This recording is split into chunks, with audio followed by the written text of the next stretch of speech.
के ऊपर रूप विराजमान युग में करते।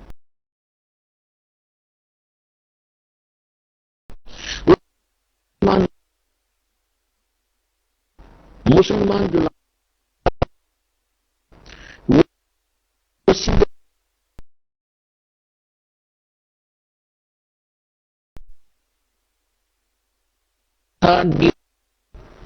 और मुसलमानों ने जिनको मुसलमान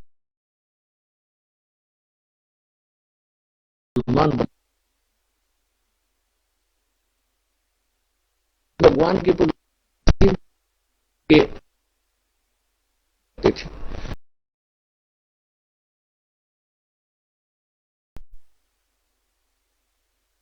वो दुल्हा ये करने लगे थे। 30-40 वर्ष था।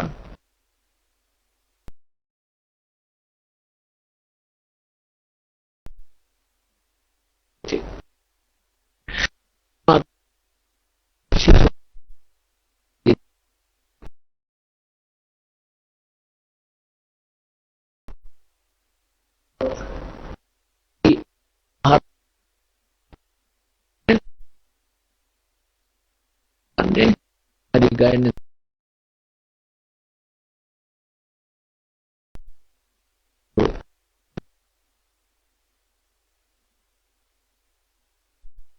ऐसा भगवान किया ही करता है। 5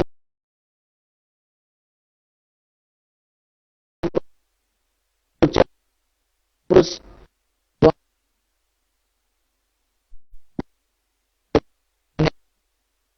उसके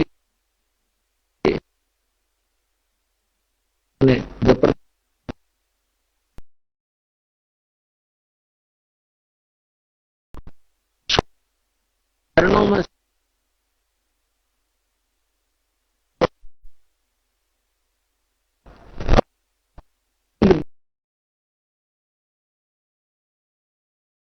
से तुम रहो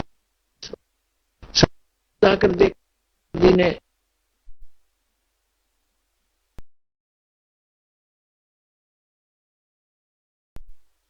को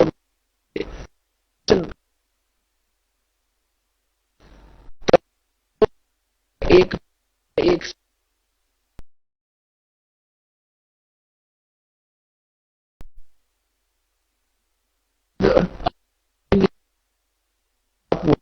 हो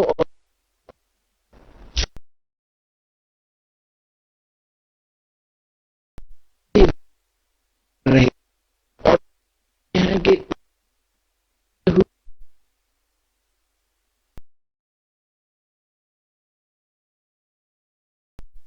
हमारे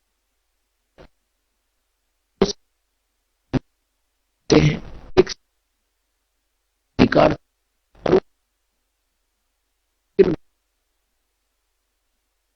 100 वर्ष पहले कहा कि आप गाइड कर रहे हो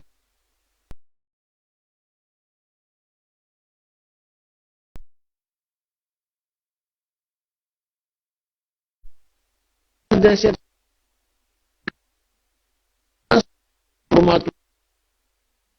अपना निध स्थान थे।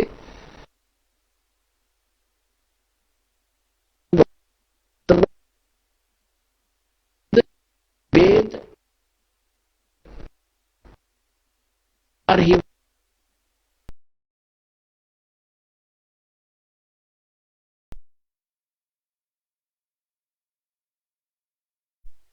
और उन्होंने खुद बताया हमारी कोई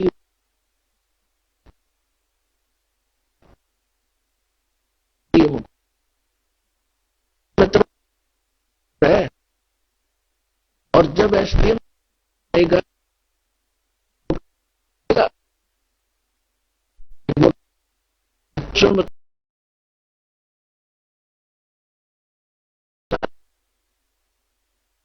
कमिश्नर और होती है तो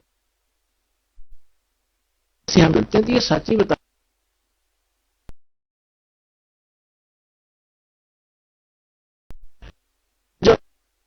पैसा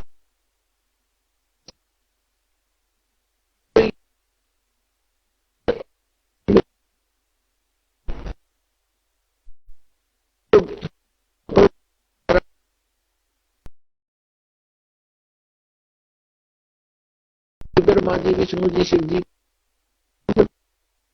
तब परमेश्वर झूठे हैं जो सब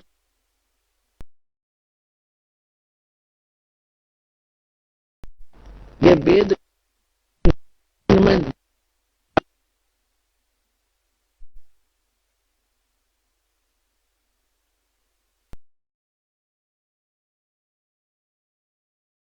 क्लास के 10वीं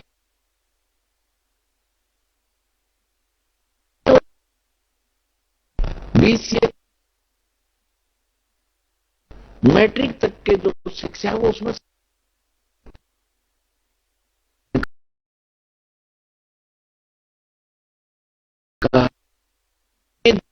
झूठी नहीं भाई, झूठे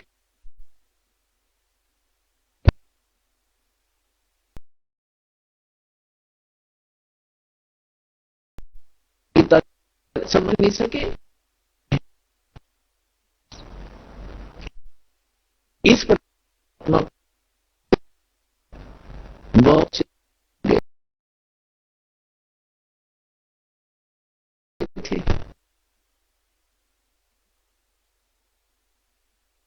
सुनते होंगे मनियार होता जो केवल चूड़ी था,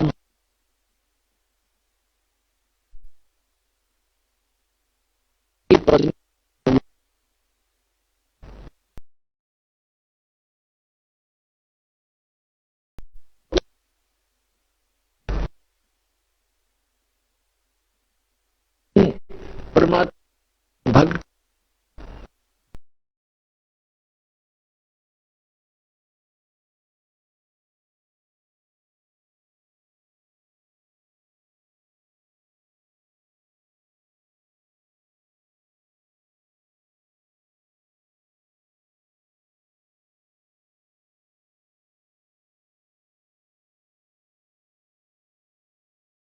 नाम से ज्यादा प्रसिद्ध था और तीनों के तीनों प्राणियों ने कबीर परमात्मा की दीक्षा प्राप्त कर रखी थी। वो दिल्ली में रहा करते थे। पहले दिल्ली आज जैसी नहीं थी, एक गांव सा था छोटा सा, ऐसी झोपड़ियों में लोग रहा करते थे, छोटे छोटे मकान भी थे, कुछ थोड़े बहुत सेठ भी थे, वो अलग होते हैं। आज जैसी दिल्ली नहीं थी 600 वर्ष पहले। और परमात्मा बनारस काशी में रहा करते थे। एक कमाल नाम का लड़का, उसके कबीले ने, उसके कुल के लोगों ने मृत्यु के उपरांत जल प्रवाह कर दिया था। और एक शेख तकी नाम का राजा सिकंदर लोधी दिल्ली के बादशाह का धार्मिक गुरु था। और सिकंदर लोधी को एक बहुत असाध्य रोग था। परमात्मा कबीर जी के आशीर्वाद से वो स्वस्थ हुआ था। बाकी किसी भी औषधि से और किसी भी धर्म मजहब की जंतर मंत्र से और आशीर्वाद से वो स्वस्थ नहीं हुआ था, जिस कारण से सिकंदर लोधी परमात्मा कबीर जी से बहुत प्रभावित था। और उधर से धार्मिक गुरु उनका सिकंदर लोधी का जो शेख तकी था, वो ईर्षा करने लगा कबीर जी से कि ये अब ज्यादा महिमा प्राप्त होगी है, राजा के हृदय में ये समा गया है, किसी प्रकार इसको नीचा दिखाऊं और राजा मेरी तरफ फिर आकर्षित हो। कहते हैं दो वजीर, दो फकीर और दो पीर, उनकी कभी आपस में बड़ा नहीं करती। ये तो ऐसे समझ लो जैसे एक म्यान में दो तलवार, कदे देखी सुनी ना कान। तो वो बहुत इस ताक में रहता था किसी प्रकार नीचा दिखाऊं। सिकंदर लोधी ने किसी कारण से स्वामी रामानंद जी का सिर काट दिया था, उसकी मृत्यु को प्राप्त हो गए थे। और कबीर परमात्मा ने सिकंदर लोधी और सैकड़ों व्यक्तियों के सामने उनको जीवित कर दिया था। जिस बात से सिकंदर लोधी घना प्रभावित हो गया था कि ये तो सचमुच अल्लाह आए हैं, खुद भगवान आए हैं। कबीर साहब अल्लाहू अकबर है। अब अल्लाहू अकबर यही काम करता है, मुर्दे को जीवित कर दे, रोगी को स्वस्थ कर दे, निर्धन को धन दे दे। तो भगवान यही काम करते हैं। तो वो सभी काम कर रहे थे। सिकंदर लोधी का पक्का विश्वास हो गया था कि सचमुच गॉड है, खुदा है। परमात्मा कहते हैं, राज तजना सहज है, सहज त्रिया का ने, मान बढ़ाई ईर्षा वाई दुर्लभ तजना ये। राज भी छोड़ सकते हो, अपनी सुंदर पत्नी को भी त्याग सकते हो। और कहते हैं मान बढ़ाई और ईर्षा ये नहीं छूटती जीव पर, ये छूटे बिना भगवान मिला नहीं, बात वहीं की वहीं रही। तो इस ईर्षावश राग द्वेष वश कि मैं झूठा सिद्ध करूं किसी प्रकार इस कबीर को, ताकि इसकी महिमा कम हो जा, इसलिए वो इस ताक में रहता था। एक दिन सिकंदर लोधी से कहा कि आप इसकी बड़ी महिमा गाते हो, इसने मुर्दा जिंदा कर दिया, स्वामी रामानंद जी को जीवित कर दिया, आप कहते हो मुझे स्वस्थ कर दिया। एक दिन उसने ये दबाव लगा दिया कि यदि ये कोई मुर्दा जीवित करेगा तो मैं मानूंगा, नहीं तो मुसलमानों को तेरे विरुद्ध कर दूंगा सिकंदर। इस बात से चिंतित सिकंदर टेंशन में आ गया। और परमात्मा को अपने बच्चों की टेंशन सुहाया नहीं करती, ये समर्थ है 1 मिनट में टेंशन दूर कर दे। सिकंदर लोधी से पूछा कि क्या परेशानी है आपको। सिकंदर लोधी ने कारण बता दिया।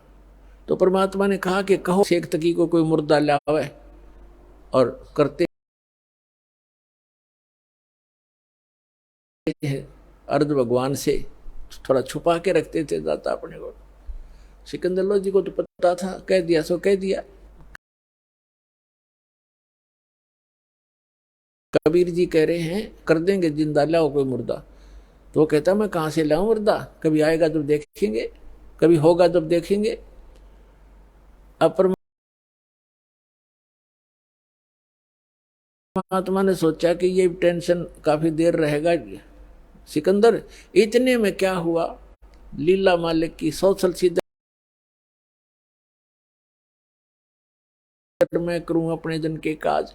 इतने में एक कमाल तो बाद में नाम रखा, एक 12-13 वर्ष के बच्चे की मृत्यु होगी। और कुछ ऐसे कुल हैं, ऐसे कबीले हैं, वो न तो जमीन में दफनाते हैं, न सभा करते हैं अग्नि में, और वो जल प्रवाह कर देते हैं। सो अपना उनका अंतिम संस्कार ही ऐसा है कि इसके शव को मछलियां जीव जंतु खाएंगे, दुआ देंगे, इसलिए मिट्टी तो ये बन ही चुकी है, उसको जल प्रवाह कर देते हैं। एक सुंदर फ्लोटिंग सा एक बेड़ा बनाते हैं, घास फूस का, जो तैरता रहता है कुछ देर तक, फ्लोटिंग सा, उस पर लिटा देते हैं और उसको जल प्रवाह कर देते हैं। तो वो बहता हुआ आ रहा था, तो सबको पता चला कि मुर्दा आ गया, मुर्दा आ गया। दरिया के किनारे खड़े थे सभी, इत्तेफाक से वही खड़े हुए थे। सिकंदर लोधी, कबीर जी और हजारों की संख्या में सैनिक, अंगरक्षक, रसोइये, अन्य नौकर। तो परमात्मा ने कहा कि ले शेख तकी आ गया मुर्दा, पहले तू ट्राई कर ले, कदे बाद में नंबर बनावे, अगमा भी कर देता। तो सब ने कहा ठीक है शेख तकी जी, 2 पहलवानों की जब पहचान होगी, जब दोनों कुश्ती करें, आप भी करो अपनी ट्राई। तो लगा फू फू करने, वो मुर्दा चला गया 2 फरलांग 600-700 गज आगे को 800 फुट आगे नीचे, यानी जिधर से पानी बहकर जा रहा था डाउन स्ट्रीम में चला गया। तब वो कहने लगा शेख तकी कि ये तो बहाना चाहता था, अपने से बला टाड़ने के लिए कबीर तो बहाना चाहता था, मुर्दे कभी जीवित हुआ करते हैं, वो तो कयामत के समय जीवित करेगा अल्लाह। तब परमात्मा ने ऐसे संकेत किया दाता ने, जो बहता हुआ जा रहा था ना डाउन स्ट्रीम में, तो ऐसे मालिक ने ऐसे संकेत कर दिया, वो मुर्दा जो बहता हुआ जा रहा था डाउन स्ट्रीम में अप स्ट्रीम में चल पड़ा, जिधर से पानी बहकर आ रहा था, जैसे इंजन वाली नौका चलती है अपोजिट साइड में, और वहां आकर के जहां भगवान खड़े थे वहां खड़ा हो गया। नीचे से जल बह रहा है और वो सब ऐसे ऊपर तैर रहा है। तब परमात्मा ने कहा कि हे आत्मा, जहां भी है कबीर हुक्म से इस सौ में प्रवेश कर और बाहर आ जा। इतना ही कहा था कि ऐसे ऐसे सारा शरीर कंप गया, कंपन हुई उस बच्चे में, और एकदम बैठा हुआ वो ऐसे खड़ा हो गया जल के अंदर, घुटनों पानी में, एकदम बाहर आया, आके प्रणाम किया, दंडोत प्रणाम किया परम पिता को। बोलो सतगुरुदेव।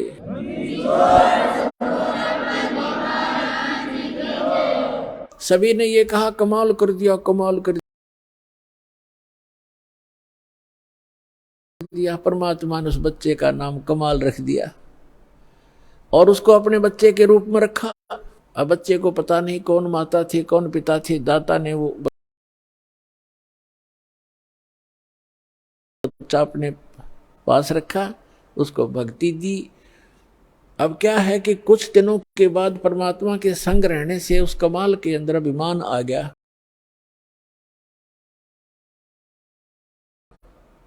राज तजना सहज है, सहज तरिया का ने, मान बढ़ाई ईर्षा ये दुर्लभ तजना ये।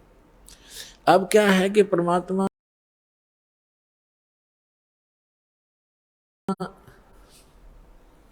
लीला करते हैं, वो कुछ एज्ड हो गए लीला में, शरीर में, और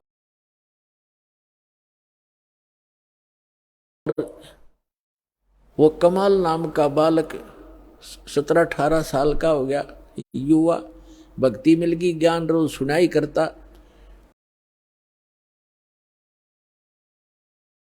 अपने मुंह बोले भगवान और पिता के साथ, वो तो सबका पिता है कबीर साहब, ऐसे तो सबका ही पिता है, सबका जनक है, सबका पालक है। अब ये गलती हो जाती है हमारे से, 4 बातें सीख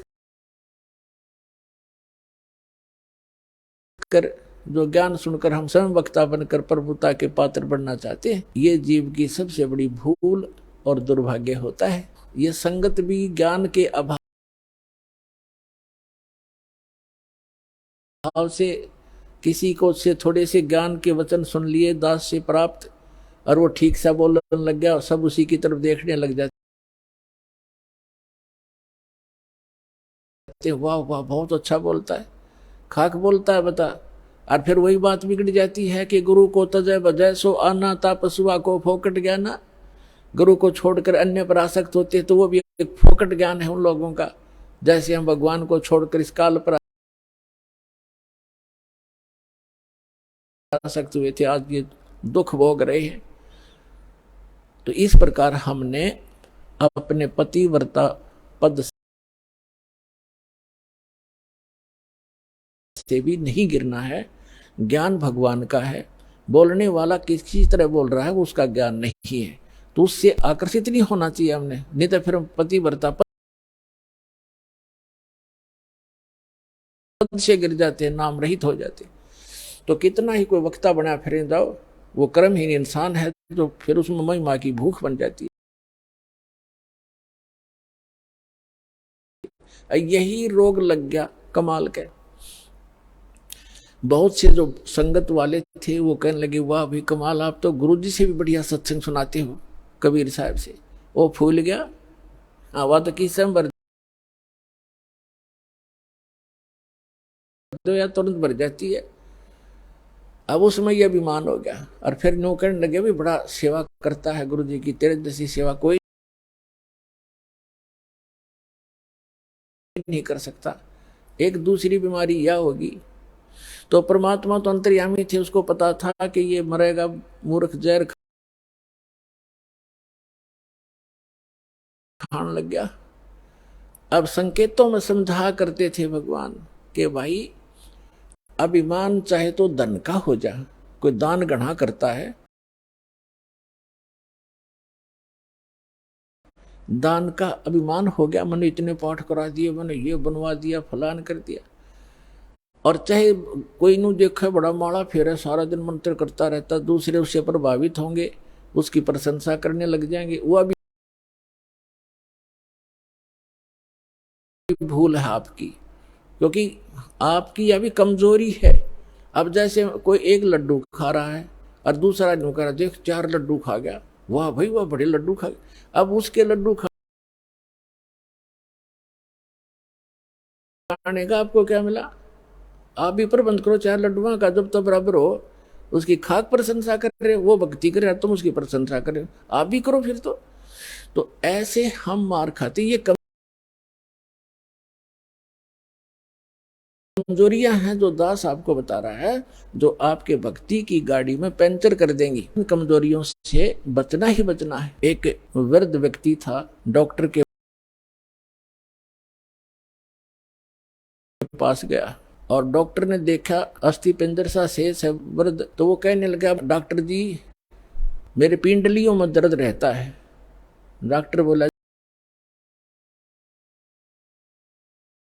जी कमजोरी के कारण है बाबा। तो कहने लगा, जी मेरी ऐसे सांथलों में भी दर्द रहता है, सांथलों में। डॉक्टर बोला, भाई कमजोरी है, कमजोरी है, कमजोरी, वीकनेस। वृद्ध कहने लगा, जी मेरे सिर में भी दर्द हो जाता है। डॉक्टर कहने लगा, कमजोरी है। फिर उसने कहा वृद्ध ने कि मैं खड़ा होता हूं चक्कर आता है।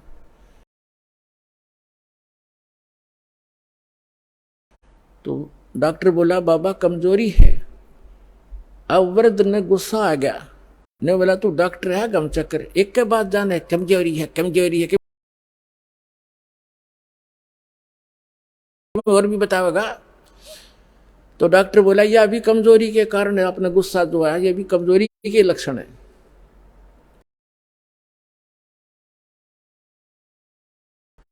ये गुस्सा भी कमजोर आदमी को ही ज्यादा आता है। तो पुण्यात्माओं, जो दास आपको बता रहा है ये भी कमजोरियां हैं, इनमें से कोई से भी हो वह भी कमजोरी ही है, वीकनेस आपको, यानी भक्ति मार्ग में बाधक है। परमात्मा कहते हैं, जैसे माता गर्भ को रखे यत्न बनाए, ठेस लगे तो छन्न होवे, तेरी ऐसे भक्ति नसावे। जैसे किसी बेटी को, बहन को, माई को गर्भ रहता है तो उसको वो जानती है, उस गर्भ को प्रफुल्लित करने के लिए वो कितनी सावधानी बरतती है। किसी बहन को 2-4 वर्ष के शादी के उपरांत जब गर्भ रहता है, अब उसको पता है वो कितनी चिंतित रहती है। करवट लेते समय रात को भी ये चिंतित एकदम फड़क के उठती है, कहीं मेरे बच्चे पर दाब ना आ गई हो, मेरा गर्भ खराब ना हो जा। ऊंचे नीचे पर पैर रखते समय भी बहुत ध्यान से चलती है। खाने पीने की भी वो बहुत सावधानी बरतती है कि कहीं मेरा ये गर्भ रूपी लाल नाश ना हो जाए। तो परमात्मा कहते हैं जिस दिन आपने परमात्मा की असत भक्ति मिल गई तो आत्मा के अंदर आपका भक्ति रूपी वो गर्भ स्टार्ट हो गया उस दिन से। अब यहां बताते हैं कि जैसे माता गर्भ को रखे यतन बनाए और ठेस लगे तो क्षीण होवे, ऐसे भक्ति नसावे। तो ऐसे ये ठेस नहीं लगने देनी चाहिए भक्ति रूपी गर्भ के। ये मोक्ष रूपी लाल बनाने के लिए बहुत सावधानी बरतनी पड़ेगी आप। तो उस कमाल के मन में दोष आ गया। परमात्मा बार बार कहा करते सत्संग में सबको सामूहिक ज्ञान दिया जाता है, प्रत्येक व्यक्ति को नहीं बताया जाता। और जैसे औषधि मुख के माध्यम से गोलियां, दवाई, जड़ी या इंजेक्शन के माध्यम से एक ही स्थान पर लगाई जाती हैं, वो जहां दर्द होता है, जहां पीड़ा होती है, वो औषधि वहां काम कर देती है। तो सत्संग के माध्यम से सामूहिक इंजेक्शन लगाए जाते हैं ये वचनों के, और जिसमें जो वीकनेस जहां की है उसी का वो औषधि काम कर जाती है। बुद्धिमान उसको समझ जाते हैं, आगे सुचारू हो जाते हैं और वो अपनी कमजोरी को ठीक कर लेते हैं। बुद्धिमान वही होते हैं। इतना कुछ कई बार कहा परमात्मा ने कि जो दान ज्यादा करता है, यदि उसके मन में अभिमान आ गया, करा कराया नाश हो गया। कबीर साहब कहते हैं तन मन धन दिया तो भला किया, शर का दासी भार। और जब न्यू कहा कि मन ने दे दिया तो बहुत सहेगा मार, वो तो दिया हुआ तक गया, नाश हो गया, दुर्गति और हो जाएगी तेरी। तो किसी भी प्रकार का सेवा का अभिमान हो जाए, अभिमान तो अभिमान ही है, वो तो नाश ही करता है, भगवान से दूर करता है। लेकिन कमाल की बुद्धि भ्रष्ट हो चुकी थी, परमात्मा के साथ रहकर भी वो अपने ही चलाता था। पुण्यात्मा जैसे मन में बहुत सी बातें आती हैं। एक बार धर्मदास जी ने कहा प्रभु हे भगवान, आप कहते हो कि श्री कृष्ण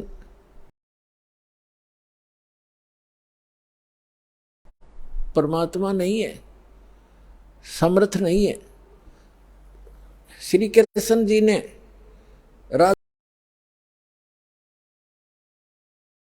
राजा मोरध्वज के पुत्र ताम्रध्वज को आरे से चिरवा के डेथ हो गई थी, दो फाड़ हो गया था, और फिर वैसा ही बना दिया और जीवित कर दिया। तो कैसे माने ये भगवान नहीं है, सर्वशक्तिमान नहीं है। परमात्मा कबीर जी ने कहा कि मैंने ये कभी नहीं कहा कि ये भगवान नहीं है, मैंने ये अवश्य कहा ये सर्वशक्तिमान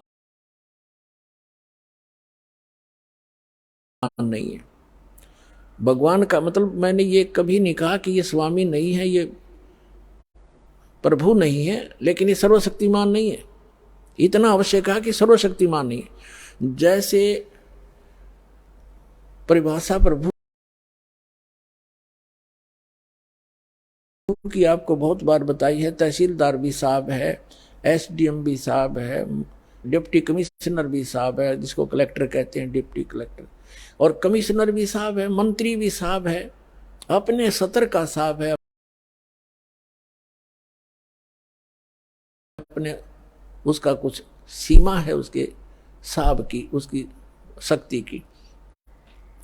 और मंत्री भी साहब है, मुख्यमंत्री भी साहब है, प्रधानमंत्री भी साहब है। लेकिन ये सभी साहब हैं, लेकिन कोई कहे कि डीसी समर्थ है, सर्वशक्तिमान है, सारे देश का कंट्रोलर है, तो वो गलत कह रहा है। अब जितना वो साहब है, जैसे कोई एक मंत्री को और प्रधानमंत्री बताता है राज्य के मंत्री को,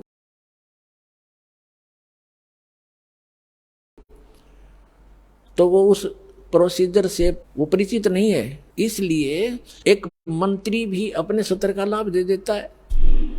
लेकिन जो प्रधानमंत्री लाभ देगा वो ना मुख्यमंत्री दे सकता। परमात्मा ने पूछा कि जैसे आपके भगवान ने, श्री कृष्ण अर्थात विष्णु जी ने, मोर ध्वज के पुत्र तामर ध्वज को तो जीवित कर दिया, 2 फाड़ करवा के, 2 बीचों बीच कटवा के, और अपने सगे भाणजे अभिमन्यु को जीवित नहीं कर सका, जिसकी कति जरूरत थी। और वहां तबे मतलब पंगा लिया जाके उसने क्यों नहीं कर सका? पांडवों का कुलनाश हुआ था, श्री कृष्ण रोया था, उसकी बहन रोए थी, 5 पांडव रोए थे, उसको क्यों नहीं जीवित कराया? जब मर गया था 18 वर्ष की आयु में। यहां धर्मदास चुप हो गया। तब कहा, भगवान हम तो तुच्छ बुद्धि जीव हैं, हमारी बुद्धि का सतर तो इतना ही है बस। अब आप बताओ भगवान क्यों नहीं कर सका?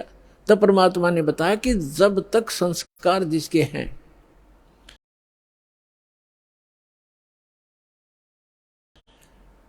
अब उस ताम्र ध्वज की आयु शेष थी और इस शरीर को एक आम सिद्ध पुरुष भी तोड़ कर काट कर फिर दोबारा जीवित कर सकता है। श्री कृष्ण तो उनसे कुछ 21 ही है, लेकिन आयु नहीं बढ़ा सकते ये भगवान। इसलिए अभिमन्यु की आयु 18 ही वर्ष की थी। उसी दिन मृत्यु होना, तो उसके आगे शेष उसकी उम्र मनुष्य की नहीं थी। इस कारण से श्री कृष्ण उसको जीवित नहीं कर सके। तब धर्मदास को संतुष्टि हुई। तब परमात्मा ने कहा था कि समर्थ का सरना गहो रंगोरी हो और कबू ना हुआ काज राम रंगोरी हो। अब यहां पर प्रसंग चल रहा है। इसी प्रकार जैसे अर्जुन को अभिमान हो गया था, उसके भ्रम को निवारण करने के लिए श्री कृष्ण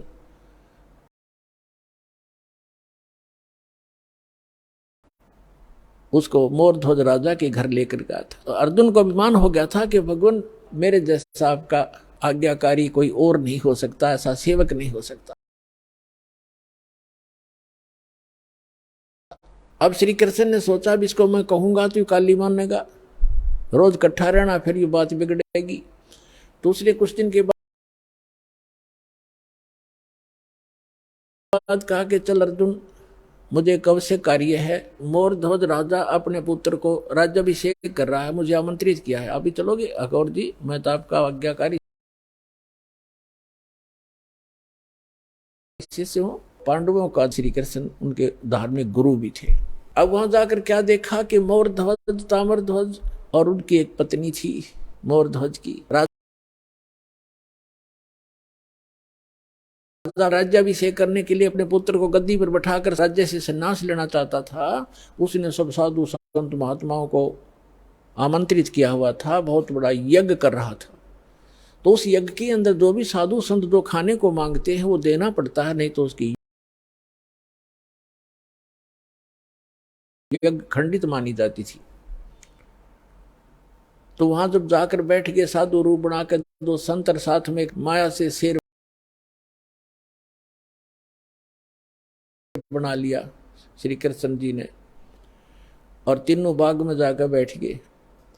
राजा को संदेशा भिजवाया कि एक संत आए हैं। तो राजा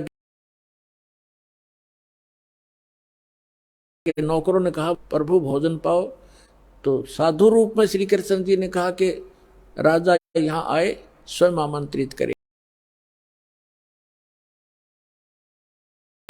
तब हम भोजन करेंगे। संदेशा पाकर राजा, रानी और लड़का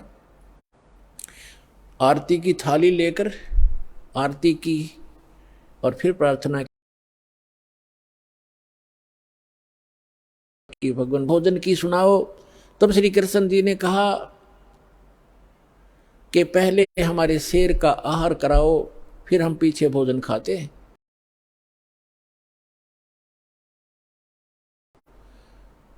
मोर ध्वज राजा ने कहा कि आज्ञा करो भगवान, अभी मंगवा देता हूं बकरे इनके लिए काट कर, इसके या वैसे सामने छोड़ देंगे, ये खा लेगा। नहीं, ये मांस खाता मनुष्य का, ये मनुष्य का मांस खाएगा। मोर ध्वज ने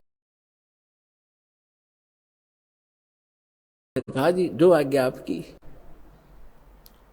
फिर कहा कि सुनो, कहीं किसी पल्लेदार ने पकड़ लाओ, उसका मांस नहीं खाएगा, ये तुम्हारे घर के प्राणी का मांस खाएगा, तुम तीनों में से एक का। और उसकी विधि ऐसे है, उसको आरे से चीरना है, और चीरते समय आंखों में आंसू आ गए तो ये मांस शेर नहीं खाएगा, तुम्हारा यज्ञ खंड हो जाएगा।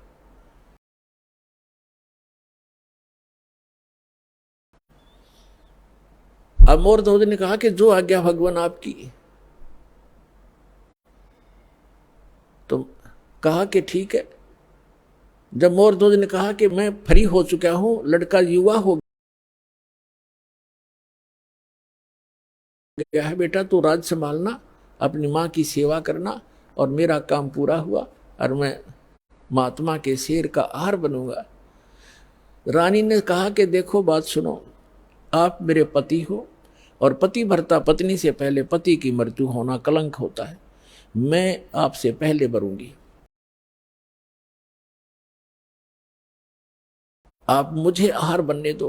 और उसने ये कह दिया था संत रूप में विराजमान श्री कृष्ण जी ने कि आज जो इस मेरे शेर का आहार बनेगा वो सीधा स्वर्ग जाएगा। उनकी होड़ लाएगी, कैसा बढ़िया दाव, शरीर तो ये जाना ही जाना है, और आज दाव लगे। तो रानी ने सोचा कि राजा ला गया नंबर ही होता है, ये तो हाथों हाथ स्वर्ग मिल रहा है, इससे गोल्डन चांस क्या होगा हे भगवान। क्योंकि पहले संतों के वचनों पर विश्वास किया करते थे, ये तब नकली संतों ने खो दिया, अविश्वास हो गया जनता में। उस समय ये था कि जो संत बोलता है वो फाइनल होता है, इसलिए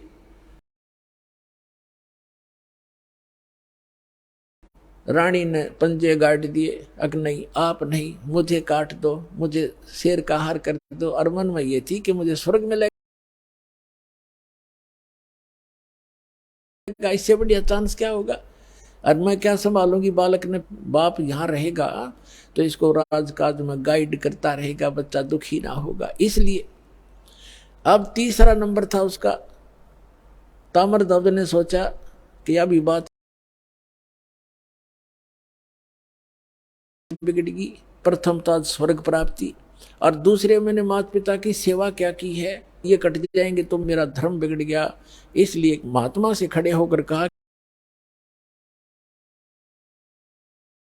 कि महात्मा जी इस दास को चीर दो, मुझे कटवा दो, मैं आपके शेर का आहार बनूंगा। माता पिता मैंने आपकी क्या सेवा की, मुझे पाप लगेगा।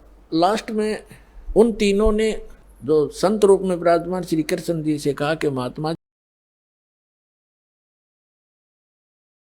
जी आप ही फैसला कर दो हमारा, आप जिसको कहेंगे वही आपके हाजिर होगा।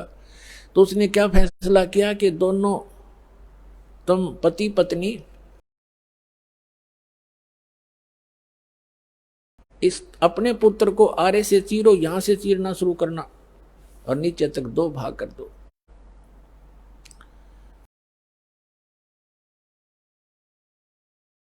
फाइनल फैसला हो गया, नो ऑब्जेक्शन। आरा ले आई, जैसे लकड़ी चीरने का होता, दोनों तरफ से पकड़ के ऐसे चीरते हैं। लड़का बैठा लिया, नवा धोआ के, और ये कंडीशन थी कि आंखों में आंसू नहीं आने चाहिए। अब फिर जब वो चीरने लगे ना, बीचों बीच चीरना प्रारंभ कर दिया था, और चीरने में एक लकड़ था 5-4 मारे और पार हो जाना था वो। तो उस समय श्री कृष्ण जी यानी महात्मा रूप में विराजमान ने कहा कि ऐसा करना, ये दाया जो हिस्सा है राइट साइड ही शेर खाएगा, बाएं को एक तरफ फेंक देना। अब लड़के की आंखों में आंसू आ गए, ताम्रध्वज की आंखों में आंसू आ गए,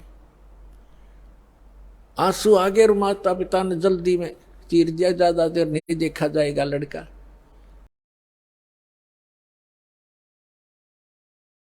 यूं कहते ही वो आधा हिस्सा 2 भाग हो गया था। तो फिर श्री कृष्ण ने कहा कि भाई ये हमारा काम नहीं, इसकी आंखों में आंसू आ गया, इसका मुंह ममता रहेगी कोई, ये रो रहा है लड़का। तो उस अभी तड़फ रहे शरीर से आवाज आई कि हे अंतर्यामी,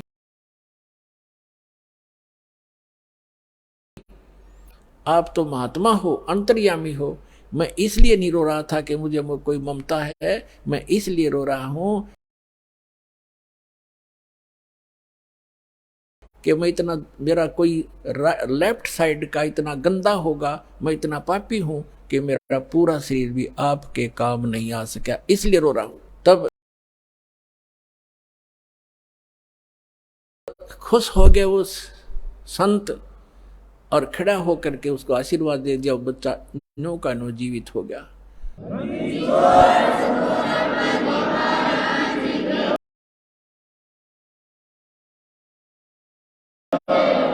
अब जब उसने जीवित कर दिया और कहा भाई मैं तो तुम्हारी परीक्षा लूं था बेटा, तुम सफल हो गए सारे, श्री कृष्ण ने कहा।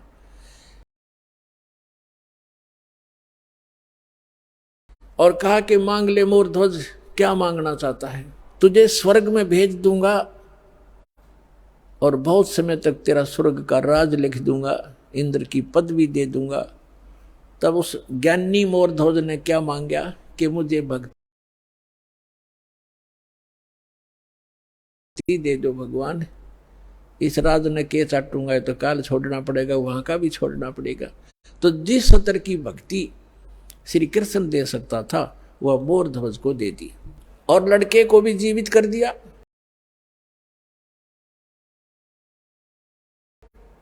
लेकिन जन्म मरण ना श्री कृष्ण का समाप्त, ना मोर ध्वज और ताम्र ध्वज का, ना उसकी पत्नी का समाप्त हो सकता। अब कहने का भाव ये है कि अर्जुन ये देखकर इकट्ठा हो गया, न सुकड़ गया। जब श्री कृष्ण ने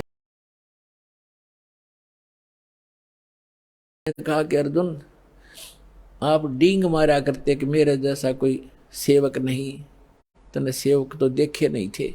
जब अर्जुन ने कान पकड़ लिया, जी मैं तो घना निकम्मा आदमी था, मैं ये सोच बैठा था आज मेरी कति फड़क निकल गई, महापुरुष ऐसे होते हैं, मैं तो इनके चरणों की धूल भी नहीं हूं। अपने आत्माओं, हमने श्री कृष्ण जी को परमात्मा इसलिए मान लिया था कि उन्होंने मोर ध्वज के पुत्र ताम्र ध्वज को आरे से चिरवा कर जीवित कर दिया, बस। और यहां परमात्मा ने फिर बताया कबीर जी ने कि वो अभिमन्यु को जीवित क्यों नहीं कर सके, वो तुम्हारे समर्थ भगवान। उसका कारण भी बताया कि ये समर्थ नहीं है। और ऐसी ऐसी तो बहुत से संत भी सिद्धियां रखते हैं जो मुर्दे को जीवित कर सकते हैं, लेकिन उनकी आयु नहीं बढ़ा सकते, किसी सूरत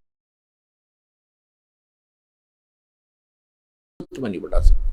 आयु की वृद्धि केवल परमात्मा पूर्ण ब्रह्म कर सकते हैं। मासा घटे ना तिल बधे, ना लिखे जो लेख, और सच्चा सतगुरु मेट कर ऊपर मार दे मेघ। अब अर्जुन की फड़क निकालने के लिए उन्होंने ये लीला की, उधर से अपने भक्तों की परीक्षा भी करनी थी। इसी प्रकार समांतर एक उदाहरण है सम्मन सेव और नेकी का। कमाल के मन में यह अभिमान घर कर गया था कि मेरे जैसा सेवा करने वाला और मेरे जैसा वफादार सेवक इस संगत में नहीं है।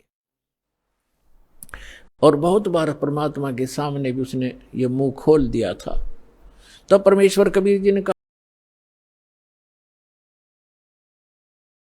कि भाई मैं भ्रमण के लिए निकलता हूं, मेरे साथ चलेगा कोई?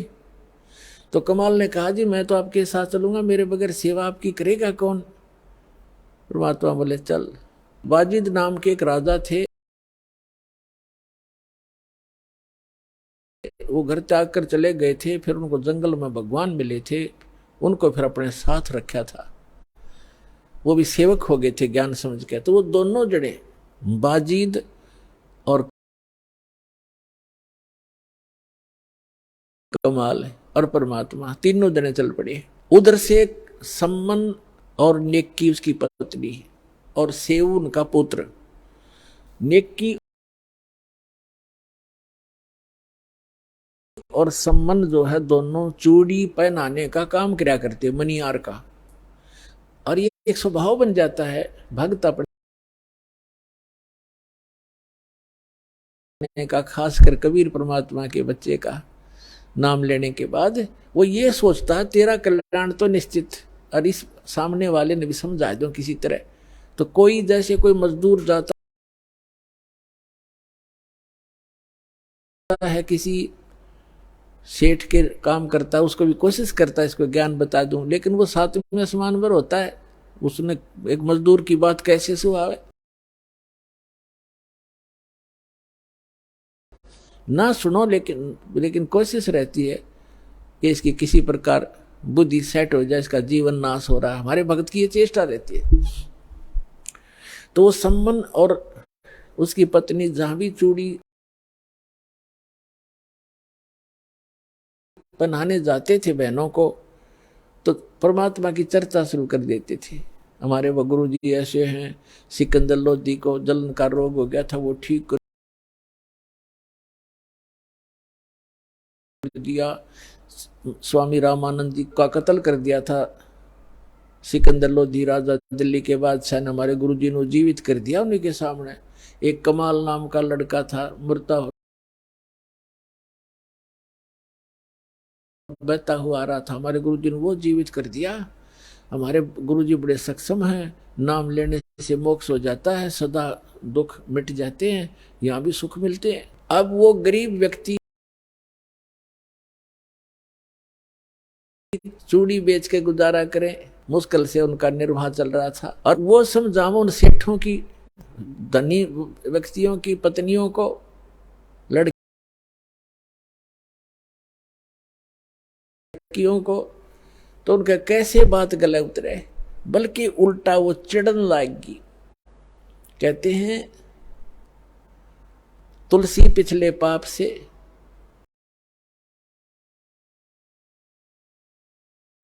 हरि चर्चा ना भावे, और जैसे जबर के बेगते भूख पैदा हो जावे।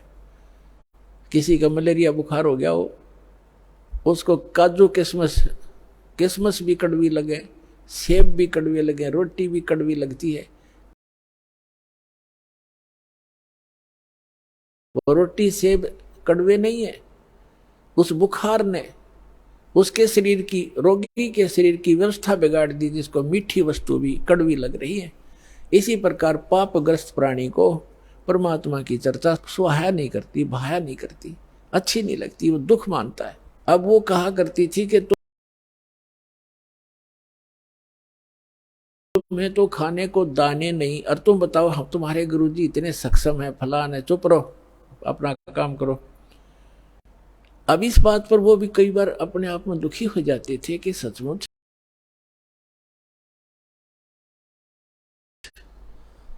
ये कह तो ये रहे हैं कि हमारे पास तो चौवन्नी नहीं, समय का पर आहार नहीं मिलता कई बार तो, लेकिन हमारे गुरुजी में कमी कती नहीं।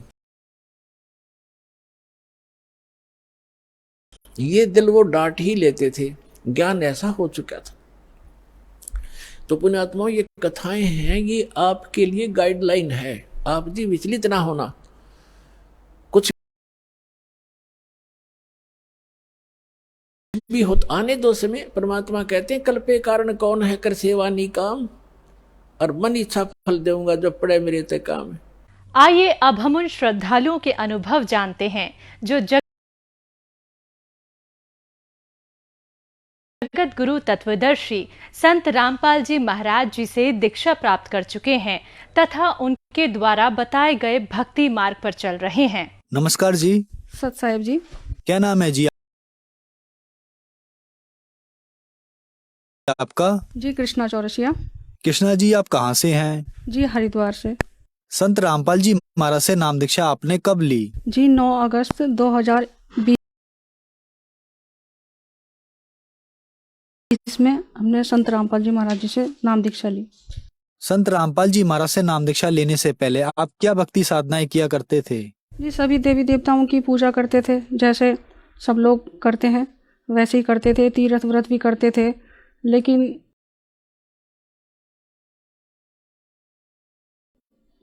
कहीं से कोई लाभ नहीं मिल रहा था। बस दुख ही दुख बढ़ते ही चले जा रहे थे, दुखों का अंत ही नहीं हो रहा था। तो फिर क्या कारण बना कि आप संत रामपाल जी महाराज की शरण में आए? जी मैं यूट्यूब चैनल पर सत्संग देख रही थी, सतलोक आश्रम आया, उस पर मैंने क्लिक किया तो सत्संग आने लगे। उस सत्संग में मैंने देखा कि उसमें लिखा हुआ, उसमें बता रहे थे संत रामपाल जी महाराज कि ब्रह्मा विष्णु महेश के माता पिता कौन है। हमने फिर और भी ज़्यादा दिलचस्पी लेनी शुरू करी और फिर हमने मालिक के सारे सत्संग सुने। लगभग हम 1 महीने तक उनके सत्संग सुनते रहे। फिर हमने ज्ञान गंगा पुस्तक ऑर्डर की, फिर हमने उनका सारा ज्ञान समझा, सृष्टि की रचना कैसे हुई, सब कुछ पढ़ के फिर हमने मालिक से नाम दीक्षा ली। जी संत रामपाल जी महाराज जी से।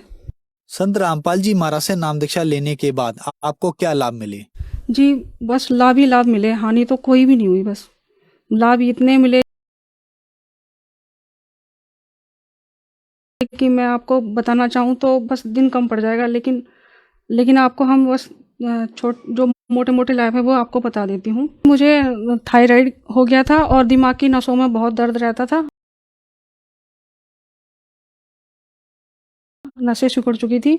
हमने डॉक्टर को दिखाया तो डॉक्टर ने बोला कि ये तुम्हारी बीमारी अब खत्म नहीं होगी, ठीक नहीं होगी, आपको पूरी जिंदगी दवाई खानी पड़ेगी। फिर हमने इलाज कराया, लेकिन बस वही है कि दवाई खाते रहे, चलते रहे। चक्कर भी बहुत आते थे, बहुत बीमारी रहती थी। पति भी हमारे बोलते थे कि कभी भी तुम ठीक नहीं रहती हो। वो भी बहुत परेशान हो चुके थे मेरी बीमारी से, और हमारे घर में गृह क्लेश भी बहुत रहता था।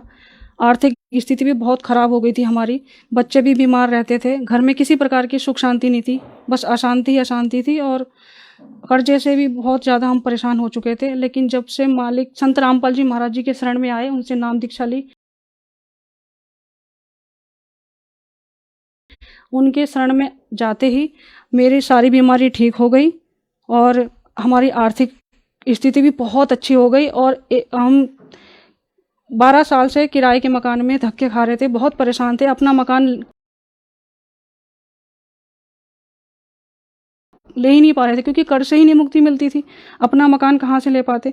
लेकिन जब से सदगुरु रामपाल जी महाराज जी के शरण में आए, तब से मालिक ने इतने सुख दिए कि 1 साल के अंदर मालिक ने मुझे अपना घर भी दे दिया, घर की आर्थिक स्थिति भी बहुत अच्छी कर दी, सारे कर्जों से भी मुक्ति मिल गई। और मेरा बच्चा, उस पर बेसमेंट के नीचे हमारा एक कमरा था, उसमें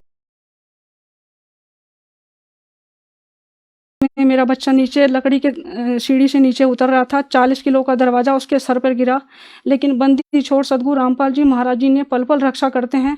उसके सिर्फ सिर पर एक हल्की सी खरोंच आई, नहीं तो मेरा बच्चा मेरे हाथ नहीं आता। वो तो परमात्मा सदगुरु रामपाल जी महाराज जी के शरण में आने से उन्होंने रक्षा करी। और मेरा बच्चा आज बिल्कुल ठीक ठाक है। मैंने ना कहीं दिखाया, ना कहीं अल्ट्रासाउंड कराया। सब लोगों ने कहा कि दिखाओ भाई, दिमाग का मामला है, लेकिन मुझे अपने सदगुरु रामपाल जी महाराज जी पर भरोसा था और मेरा बच्चा बिल्कुल ठीक ठाक है, नॉर्मल है और पढ़ाई भी अच्छे से कर रहा है। और जी इससे पहले मैं धन्ना सदगुरु राम रहीम जी से भी जुड़ी हुई थी, और ये गायत्री मंत्र जो देते हैं यहाँ पर हरिद्वार के अंदर, वहाँ भी मैंने लिया, वहाँ भी मैंने काफ़ी मंत्रों का जाप किया, सब कुछ किया। और भी कुछ लोग मिले थे गुरु, ऐसे ही बाबा लोग, उनसे भी मंत्र लिए, उनसे भी मंत्र करके मैंने साधना की, पर कहीं से कोई लाभ मिल ही नहीं रहा था। दुख ही दुख आ रहे थे, कहीं से कोई सुख नहीं मिला था। यहाँ तक कि जब मेरे ऊपर कष्ट आए तो मायके से भी सपोर्ट मिलनी बंद हो गई, मतलब दरवाजे बंद हो गए। पापा मेरे डॉक्टर थे, उनको जब मेरे ऊपर दुखों का पहाड़ टूट पड़ा, मेरे को बार बार मायके जाना पड़ता था, तो मेरे पापा को हार्ट अटैक आ गया और पापा के जाने के बाद मेरा मायके से भी दरवाज़ा बंद हो गया और मैं अकेली पड़ गई थी, कोई साथ नहीं देता था। लेकिन संत रामपाल जी महाराज जी के शरण में जब से आई हूँ, मालिक ने इतने सुख दिए, इतनी मौज दी कि अब सभी लोग मुझे पूछने लगे। नहीं तो कहीं भी कोई इज्जत नहीं करता था, मान नहीं करता था, कोई पूछता नहीं था। अब जरूरत ही नहीं है, मालिक की भक्ति में सुख ही सुख मिल रहे हैं। संत रामपाल जी महाराज से नाम दीक्षा लेने के बाद आपको बहुत सारे लाभ मिले। तो जो दर्शक आज आपको टीवी पर देख रहे हैं, खास करके महिलाएं जो दुखी हैं, उनके लिए आप क्या कहना चाहेंगे? उन सभी बहनों से मेरी यही प्रार्थना है कि बहनों, हम सब इस काल के लोक में रहे हैं और काल के लोक में सुख नाम की कोई चीज नहीं है। और अगर अपना सब दुख दूर करना चाहते हो तो संत रामपाल जी महाराज जी से नाम दीक्षा लेकर अपने सभी दुखों से छुटकारा पा सकती हैं, क्योंकि संत रामपाल जी महाराज जी के अतिरिक्त पृथ्वी पर कोई भी संत नहीं है जो हमारे दुखों को दूर कर सकता है। चाहे आप कितने ही ज्योतिषों के पास चले जाओ, चाहे आप कितने ही बाबाओं के पास चले जाओ, क्योंकि ये सारे नकली गुरु जितने भी आ रखे हैं, ये सब काल के दूत हैं। और बस एक बंदी छोड़ सदगुरु रामपाल जी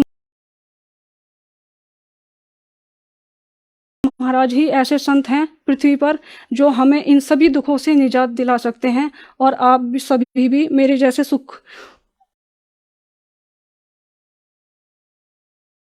सुखी हो सकते हो और लाभ उठा सकते हो। और आप भी आइए और परमात्मा सदगुरु रामपाल जी महाराज जी से नाम दीक्षा लेकर अपना कल्याण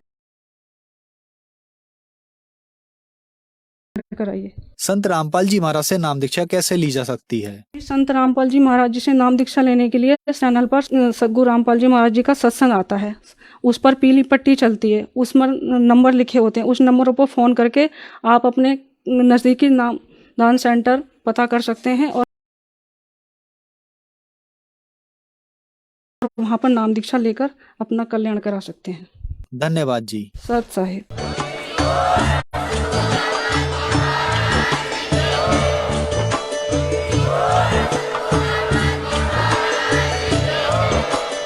आप सुन रहे थे जगत गुरु तत्वदर्शी संत रामपाल जी महाराज जी के मंगल